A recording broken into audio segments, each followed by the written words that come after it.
நீங்கள் பார்த்துக் கொண்டிருப்பது உங்கள் விஜய். சனாதன தர்மம்னு நாம சொல் கேள்விப்பட்டிருக்கோம். ஹிந்து மதம் என்றும் கூறுகிறோம். ஹிந்து மதம்ங்கிறது பிற்பாடு ஏற்படுத்தப்பட்ட ஒரு சொல். பாரசீகத்திலிருந்தோ மேலை நாடுகளிலிருந்தோ நம்ம நாட்டுக்குள்ள நுழையும் போது சிந்து சமவெளி நாகரீகத்தை கண்டவர்கள் சிந்து சமவெளியில் இருந்தவர்களை சிந்துக்கள் என்று சொல்ல போக அது மருவி மாறி ஹிந்துக்கள் என்று பெயர் வழங்கி வருகிறது. ஆனால் உண்மையில பார்த்தால் நாம் எல்லாரும் சனாதன தர்மிகள். சனாதன தர்மம்ங்கிறது என்ன? அதுதான் வேத மார்க்கமா? தர்மம்னு ஏன் பேர் வந்தது? சனாதன மதம்னு பேர் வைக்க வேண்டாமா? இப்போ ஒத்தொத்தரும் எதை பின்பற்றுகிறார்களோ, தமிழில் சமயம்னு சொல்கிறோம். நான் சமயம்ங்கிற நேரத்தை பொழுதை சொல்லவில்லை. சமயம் என்று தமிழில் எழுதினால் அதுதானே வடமொழி மதம்ங்கிறதுக்கு தமிழ் சொல். அப்போ நாமெல்லாம் ஒரு மதத்தை பின்பற்றுகிறோம்னால் சனாதன மதம், வைதிக மதம், ஹிந்து மதம் என்று பேர் சொல்லலாமே. அதையே நம்ம தர்மம்னு சொல்கிறோம், ஏன் மார்க்கம்னு சொல்கிறோன்னு தெரிஞ்சுக்கணும். ஏதோ ஹிந்து மதம் சனாதன தர்மம்னு போட்டிருக்காளே, அதனால் புதுசாக ஏதானும் கருத்து சொல்லுவாளாக இருக்கும். வெளியில் என்னென்னமோ மதமாற்றம்லாம் நிகழறது, அதை எதிர்த்து கதிர்த்து சொல்ல போகிறார் என்று மட்டும் இந்த உபன்யாசத்துக்கு கருத்தே அல்ல. நம்முடைய மதத்தினுடைய சீர்மை தெரிஞ்சுக்க போகிறோம். அதை நாம் பின்பற்றதுனால கிடைக்கக்கூடிய பெருமை தெரிஞ்சுக்க போகிறோம். எப்படி சனாதன தர்மங்கிறது ஒரு முழுமையான வளர்ச்சியை நம்மிடத்தில் ஏற்படுத்தும் அப்படிங்கிறத பார்க்க போகிறோம். அது எல்லாத்துக்குமே ஆதாரம் வேதம்தான். அந்த வேதத்திலிருந்து கருத்துகள் எப்படி கோர்க்கப்பட்டிருக்கின்றன, அது எப்படி சனாதன தர்மம்னு சொல்லப்படுகிறது, இதை பார்க்கறதுக்கு தான் நாம் இப்போ கூடியிருக்கோம். அதனால் கொஞ்சம் நிதானமாக தான் மனசில் வாங்கிக்கணும். அடியனால் முடிஞ்ச வரைக்கும் மெதுவாக சொல்கிறேன். ஏன்னா இது ரொம்ப ஆழ்ந்த சம்பிரதாயம். மேலோட்டமாக வேகமாக பேசிட்டு போகிறதுக்கு இதில் வழி கிடையாது. பல நாட்கள் கேட்டால் தான் புரியும். பல நாட்கள்லையும் மெதுவாக பல தடவை கேட்டால் தான் புரியும். புரிஞ்ச ரிஷிகளெல்லாம் பல 1000 வருஷங்கள் தபஸ் பண்ணவர்கள்.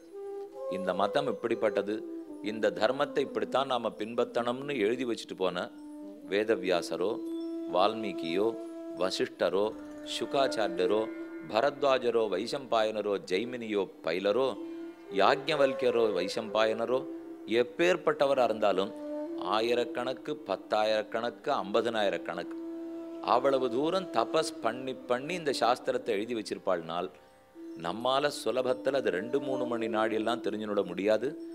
அதுதான் இதுக்கு இருக்கிற கஷ்டமே, அதுதான் இதுக்கு இருக்கிற நல்லதே.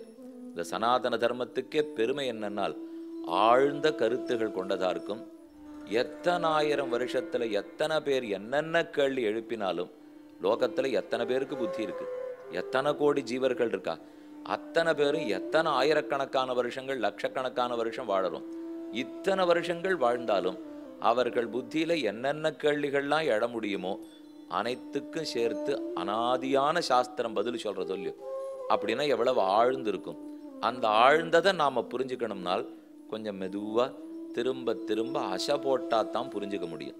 புரிஞ்சுக்கிறதுக்கே எவ்வளவு நேரமாகும்னா அப்போ அதை கடைப்பிடிக்கிறதுக்கு இன்னும் எவ்வளவு நேரமாகும்.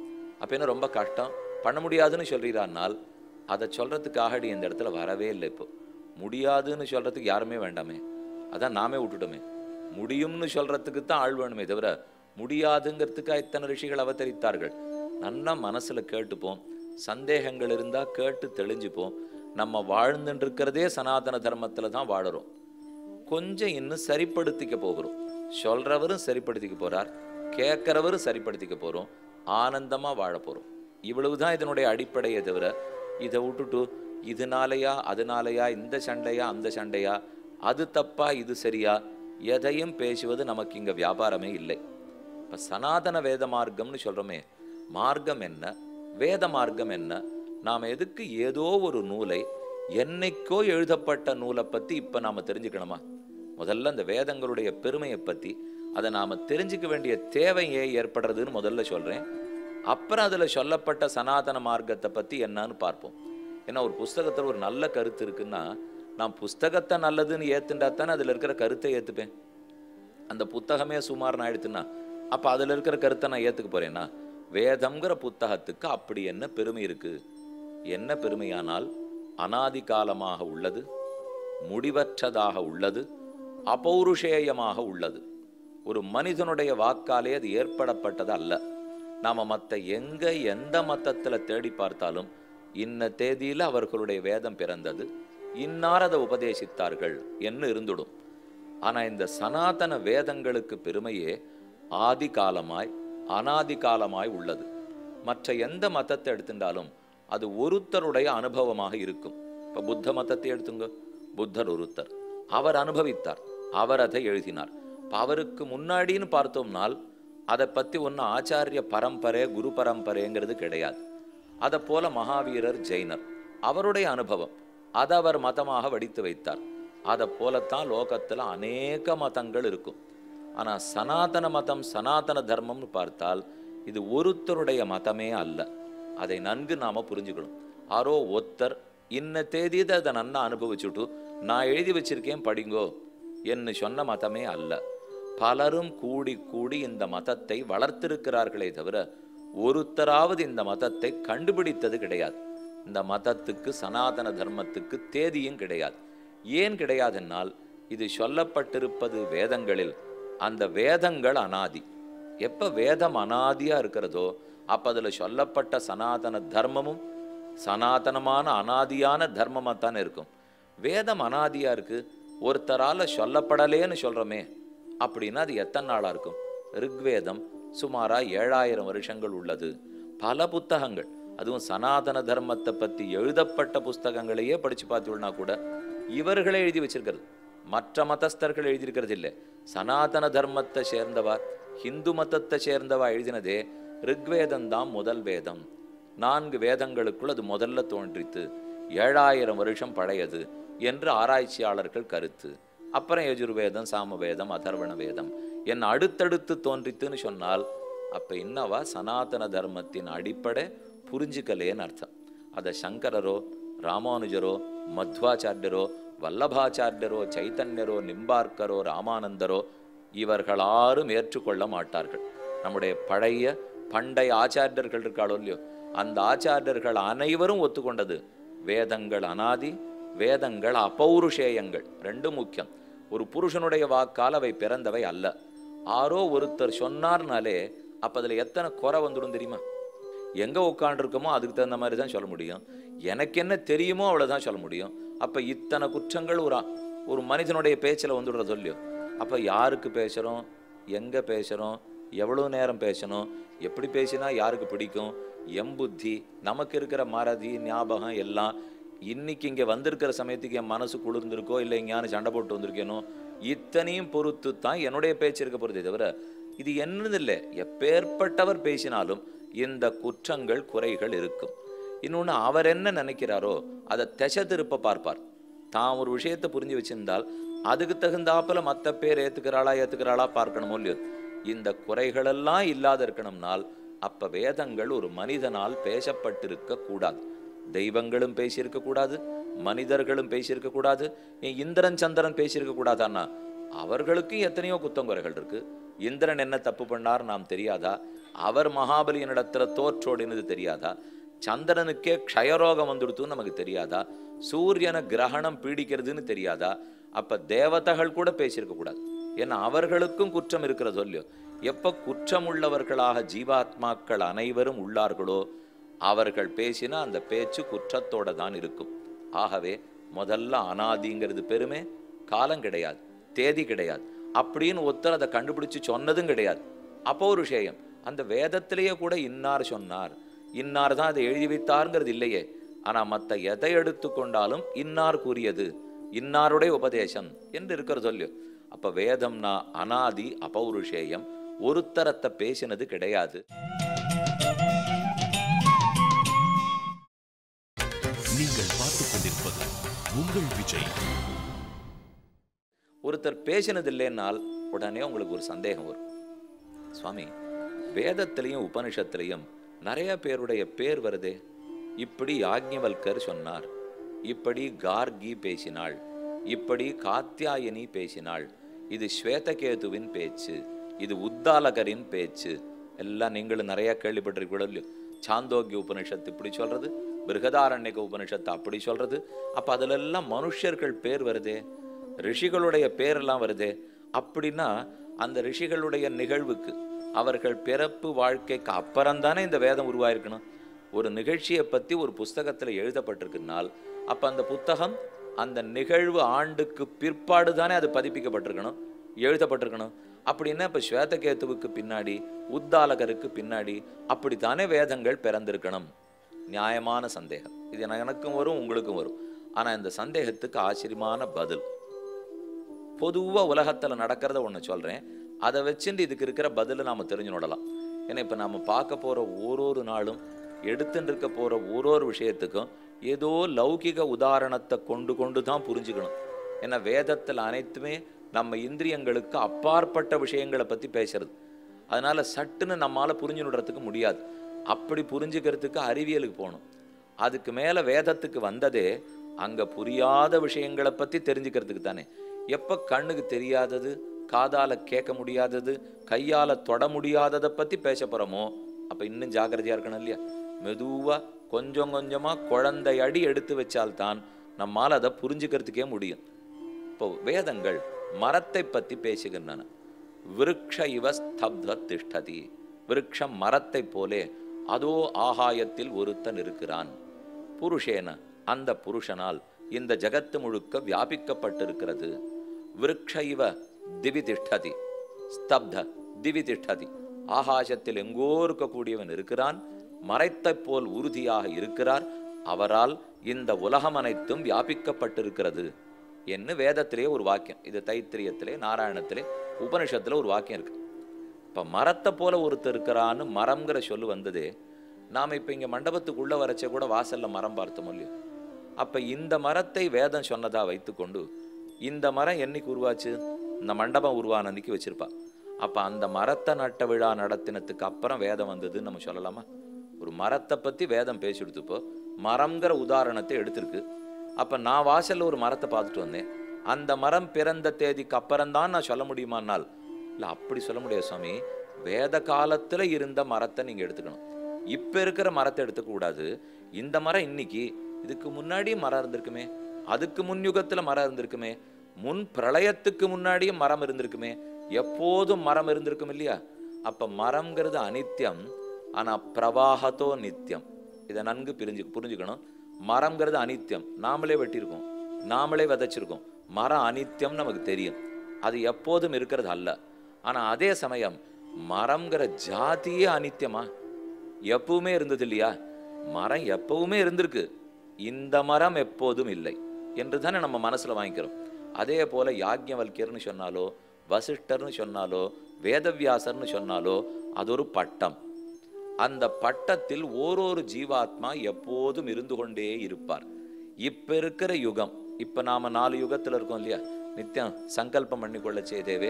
இது வைவஸ்வத மன்வந்தரே, கலியுகே, பிரதமபாதே, ஜம்பூத்வீபே, பாரத வருஷே, பரதகண்டே, அஷ்டாவிம்சதிதமே, 28வது சதுர்யுகத்தில், இப்ப இருக்கிற கலியுகத்தில், இந்த மன்வந்தரத்தில், இந்த கல்பத்தில் இருக்கேன்னு சொன்னால் அப்ப இதை தவிர நிறைய மன்வந்தரம் இருக்கு, இதை தவிர நிறைய கல்பங்கள் இருக்கு. 4 யுகங்கள் நிறைய சுழற்சியில வந்துட்டே இருக்கு. ஓரொரு 4 யுகத்திலும் ஒரு வியாசர் இருக்க போறார், ஒரு ஸ்வேதகேது இருக்க போறார், ஒரு உத்தாலகர் இருக்க போறார். ஏன் அவளுக்கெல்லாம் என்ன வேலை? கருத்தை எடுத்து சொல்லுவது வேலை. சனாதன தர்மம்னா என்னன்னு புரிய வைக்கிறது வேலை. அதற்காக அவர்கள் யுகந்தோறும் பேசுகிறார்கள். பிரம்மா இருக்கத்தான் போறார், சிவன் இருக்கத்தான் போறார், விஷ்ணு பிறக்கத்தான் போறார், சந்திரனும் குபேரன் இருக்கத்தான் போறார், சூரிய சந்திரர்கள் இருக்கிறார்கள்னு வேதம் சொல்லும்போது நம்ம யாரும் சந்தேகப்படல இல்லையா. அப்ப சூரிய சந்திரர்கள் பிறந்ததுக்கு பின்னாடி தானே வேதம் பிறந்திருக்கும். அப்ப தேதி இருக்கும் போல் இருக்கே. என்ன நீங்களும் கேட்கல, நான் அதுக்கு பதில் சொல்லலை. ஆனா யாக்ஞவல்கியர் வைசம்பாயனர்னு ஒரு பேர் சொன்ன உடனே அப்ப அந்த பேர் படைத்தவருக்கு பின்னாடி தானே வேதம் இருந்திருக்கணும். என்ன நமக்கு சந்தேகம் வருது இல்லையோ. எப்படி மரம் பிரவாகமா நித்தியமோ, காவேரி பிரவாகமா நித்தியமோ, ஹிமாச்சலம் பிரவாகமா நித்தியமோ, சூரிய சந்திரர்கள் பிரவாகமா நித்தியமோ, அதே போல ஸ்வேதகேது, உத்தாலகர், யாக்ஞவல்யர், வைசம்பாயனர் அனைவரும் பிரவாகத்தோ நித்தியர்கள். இந்த சதுர்யுகத்திலையும் உண்டு, போன சதுர்யுகத்திலையும் உண்டு, முன் சதுர்யுகத்திலையும் உண்டு. அப்ப வேதமும் அனைத்து சதுர்யுகங்கள்லையும் உண்டு. அதுல சொல்லப்பட்ட பெயருடைய கதாபாத்திரங்கள் அவர்களும் அனைத்து சதுர்யுகங்கள்லையும் உண்டு. ஆனா அவரவர் வேற ஜீவாத்மாவா இருப்பா, அதே ஜீவாத்மா இருக்க மாட்டா. இப்ப இந்த சதுர்யுகத்துல வேதவியாசரா இருக்காருன்னா பராசருடைய மகனார் வேதவியாசர், பகவத் பாதராயணர்னு அவருக்கு பேர், கிருஷ்ண துவைபாயனர்னு பேர். இப்ப வித்தியாசம் என்ன தெரிஞ்சுன்னு பாருங்க. வேதவியாசருங்கிறது பட்ட பெயர், ஆனா கிருஷ்ண துவைபாயனருங்கிறது அவருடைய பெயர். இப்ப இந்த நாட்டுக்கு ஒரு ஜனாதிபதி இருக்கார். ஜனாதிபதி ஜனாதிபதி ஜனாதிபதினு சொல்லினால் பிரவாகத்தோ நித்தியம். ஆனா ஜனாதிபதிகள் மாறிண்டே இருப்பா, பிரதான மந்திரிகள் மாறிண்டே இருப்பா. ஒரு தனி மனுஷன் ஜனாதிபதி ஆவார், பிரதான மந்திரி ஆவார். ஆனா ஜனாதிபதி எப்பவும் இருப்பார் இல்லையா, பிரதான மந்திரி எப்பவும் இருப்பாரோ இல்லையோ. அதே போலத்தான் வியாசரும் பராசரரும் வசிஷ்டரும் பிரவாகத்தோ நித்தியர்கள். ஆகையால் இவா காலத்துக்கு பிற்பாடுதான் வேதம் பிறந்ததுன்னு வச்சுக்க கூடாது. எப்படி மரம்னு சொல்லிட்டால் இந்த மரம் இதுக்கு முன் மரம், இதுக்கு மரம் மரம். மரம்ங்கிறது எப்பவுமே நித்தியம் தானே. காவேரிங்கிறது எப்பவும் ஓடிட்டு தானே இருக்கு, கங்கை எப்போதும் ஓடிட்டு தானே இருக்கு, தண்ணீர் எப்போதும் இருக்கிறது இல்லையோ. இந்த அடிப்படையில தான் வேதங்கள் அனாதி அனாதின்னு நம்ம புரிஞ்சுக்கணும். அதனால வேதத்துல ஒரு பேர் வருதுங்கிறதுக்காக அதற்கு பிற்பட்டுன்னு சொல்ல வேண்டிய தேவையே கிடையாது. ஒத்தொத்தரும் திரும்ப திரும்ப வருவார்கள். ராமாயணத்தை ராமனே கேட்டுருக்கார். மிதிலை செல்வி உலகுய்ய திருவயிறு வாய்த்த மக்கள் செம்பவள திரள்வாய் தன் சரிதை கேட்டான்னு குலசேகராழ்வார் சாதிக்கிறார். லவகுஷர்களுக்கு வால்மீகி பகவான் சொல்லி வச்சுட்டார். 32 நாட்கள் ராமாயண பாராயணம் நடக்கிறது. நைமிஷாரண்யத்துக்கு பக்கத்தில் இருக்கிற வால்மீகி ஆசிரமத்திலிருந்து பரதன் போய் வால்மீகி குழந்தைகளை கூட்டின்னு வந்துட்டார்.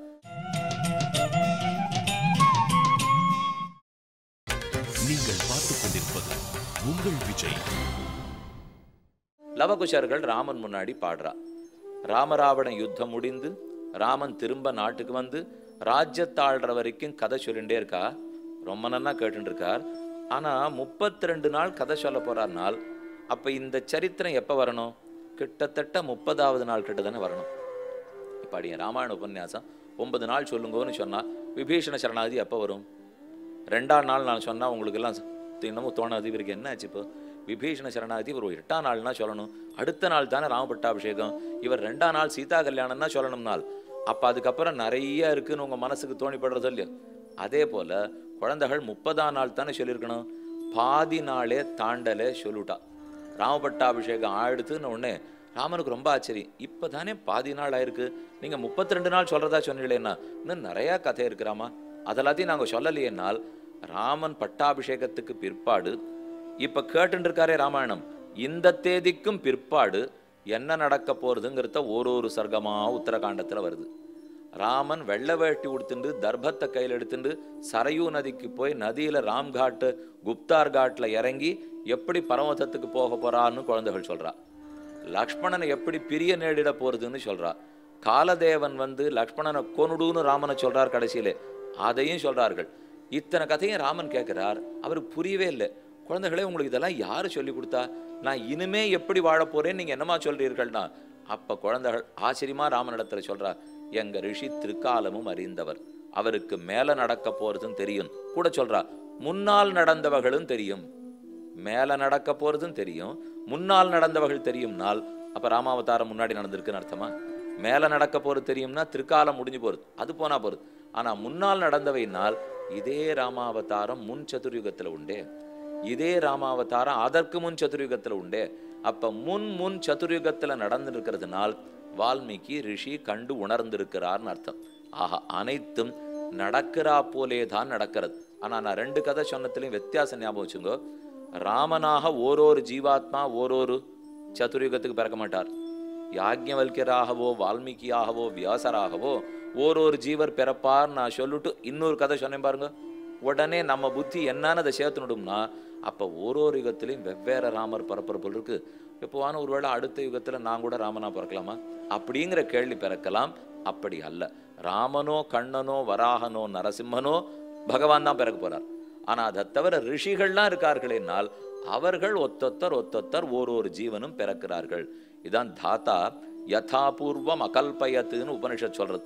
பிரம்மம் படைக்க ஆரம்பிக்கும் போது யதாபூர்வம் முன்னால் முன்னால் எப்படி படைக்கப்பட்டிருக்கிறதோ அப்படியே தான் பின்னாலும் படைக்கும். முன்னால் இப்படி படைச்சிருந்தால் சந்திர சூரியர்களை அப்படியே தான் படைக்கும். அதை போலத்தான் மலைகளை படைக்கும், அதை போலத்தான் மரங்களை படைக்கும். ஆகவே இதில் புதியது ஒன்றும் இல்லை. ஏதோ 4 பேர் வேதத்திலையும் உபனிஷத்திலையும் வந்ததுங்கிறதுக்காக இவர்களுடைய தேதிக்கு பிற்பாடுதான் வேதங்கள் பிறந்தன என்று ஆகிவிடாது. அவை அபௌருஷேயங்கள், அவை அனாதியான வேதங்கள். அந்த வேதங்களை நாம் கற்க வேணும்னு பார்க்கிறோமே, வேதங்களை என்னத்துக்காக தெரிந்து கொள்ள வேண்டும், அதனால் நமக்கு என்ன லாபம் இருக்க போறதுன்னு பார்க்கணுமோ இல்லையோ. அனாதியான வேதம்னு பார்த்தோம். அந்த வேதத்துல தான் ஒரு முழுமை ஏற்படுகிறது. ஏன் மற்றதை படிச்சா முழுமை ஏற்படாதான்னா ஒரு 2-3 விஷயங்கள் மட்டும் சொல்றேன். நீங்களே நிதானமா யோசிச்சு பாருங்க. இது பொறியியல்னு சொல்றோம், இது அறிவியல்னு சொல்றோம், இதை சனாதன மார்க்கம், வேத மார்க்கம், ஆன்மீகம், ஆத்மீயல்னு வச்சுப்போமா. நம்ம ஒரு பேர் சௌகரியத்துக்காக, என்ன இப்போ இந்துக்கள்னு சொன்னதே வெறும் பேர் சௌகரியத்துக்காக சொல்லிட்டு இருக்கிறது தான். அது நமக்கு கொடுக்கப்பட்ட பெயரே தவிர நமக்குன்னு இயற்கையான பெயர் சனாதன தர்மம். ஆரோ உள்ள வந்து சேர்ந்தவர்கள் பார்த்து ஒரு பேர் வைக்கணுங்கிறதுக்காக கொடுக்கப்பட்டது தான் இந்துக்கள்ங்கிற பேரே தவிர நம்ம சொல்லிக்கணும்னா சனாதன தர்மம் தான் கூறிக்கொள்ள வேண்டும். அந்த தர்மத்தை இப்போ ஒப்பிட்டு பார்ப்போம். இது பொறியியல். அப்படின்னா என்ன பொறியியல்? இன்னைக்கு எல்லாரும் 80,000 பேர், 1,00,000 பேர், 2,00,000 பேர் வருஷம் படிச்சுட்டு வெளியில் வந்துடுறாலும் இல்லையோ, எல்லாம் பொறியியல் வல்லுநர்கள். அவர்கள்லாம் பொறியியலாளர்கள். அப்போ அறிவியல் யாரு? அது பௌதிகம் படிச்சுட்டு வராளே, ரசாயனம் படிச்சுட்டு வந்துட்டு தாவர இயல் படிச்சுட்டு வராளே, அவள்லாம் அறிவியலாளர்கள், அவள்லாம் விஞ்ஞானிகள். அதுக்குள்ளேயே இப்போ பிரிச்சுனுட்டா. நம்ம ஏதோ ஆத்ம ஞானிகள், விஞ்ஞானிகள், மெய்ஞானிகள்னு சொல்லலாம்னு பார்த்தா இப்போ விஞ்ஞானிகளுக்குள்ளேயே பிரிவு இருக்கு. இவர்கள்லாம் பொறியியலாளர்கள். என்னமோ சம்பந்தம் இருக்கு இந்த பேருக்கு. இப்போ பொறியியலாளர்கள், அறிவியலாளர்கள், ஆத்ம இயலாளர்கள்னு வைத்துக் கொள்வோமே ஒரு பேச்சுக்காக. அதில் எப்போ பொறியியல்னு சொல்கிறோமோ, பொறிகள்னு சொன்னால் நம்ம இந்திரியங்கள் தானே. அப்போ இந்திரியங்களுக்கு எது கண்ணில் படுகிறதோ, இந்திரியங்களை கொண்டு எதை புரிஞ்சிக்க முடியுமோ அதை பற்றி படித்து முன்னுக்கு வந்து விட்டாவா பொறியியலாளர்கள். அவர்களுக்கு கணிப்பொறி தெரியும், என்னென்ன யந்திரங்கள் உண்டோ தெரியும், துப்பாக்கி தெரியும், ஆகாய விமானம் தெரியும், போர்க்கப்பல் தெரியும், கடிகாரம் பண்ணுறதுக்கு தெரியும், காகிதம் பண்ணுறதுக்கு தெரியும், ஒலிபெருக்கி பண்ணுறதுக்கு தெரியும். மொத்த பேரும் பொறியியலாளர்கள்.